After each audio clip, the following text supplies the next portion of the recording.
All right, you guys, there's not really many frills when making your own Stannous Chloride. Basically, you're going to be putting tin into a hydrochloric solution. It's pretty simple. You can go ahead and get yourself some lead-free solder. I found this for free years ago, and I've been using the same roll ever since. We just do some of this off of there, maybe a chunk about that big. It's not really scientific. It's not rocket science, and we put it in about 30 mils of muriatic acid. If you guys can see down there, maybe I can zoom in for you, but it's doing its thing. It's putting tin into solution so that then the gold from your chloroauric acid will plate back out onto it, and it'll give you a color change, and that will signify that gold is in solution. Where do we get this gold from? If there's anybody new in the house, we get our gold from e-waste, not unlike this guy.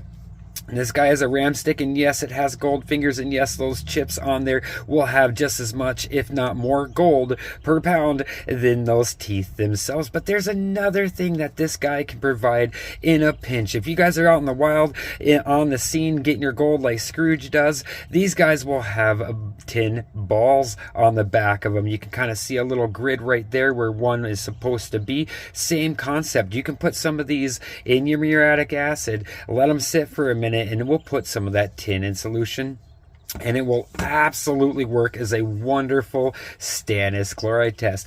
But if we go ahead and we take a little bit of this, I don't know if you guys can see it bubbling, doing its action. It's putting tin in the solution. All you're going to need is a drop.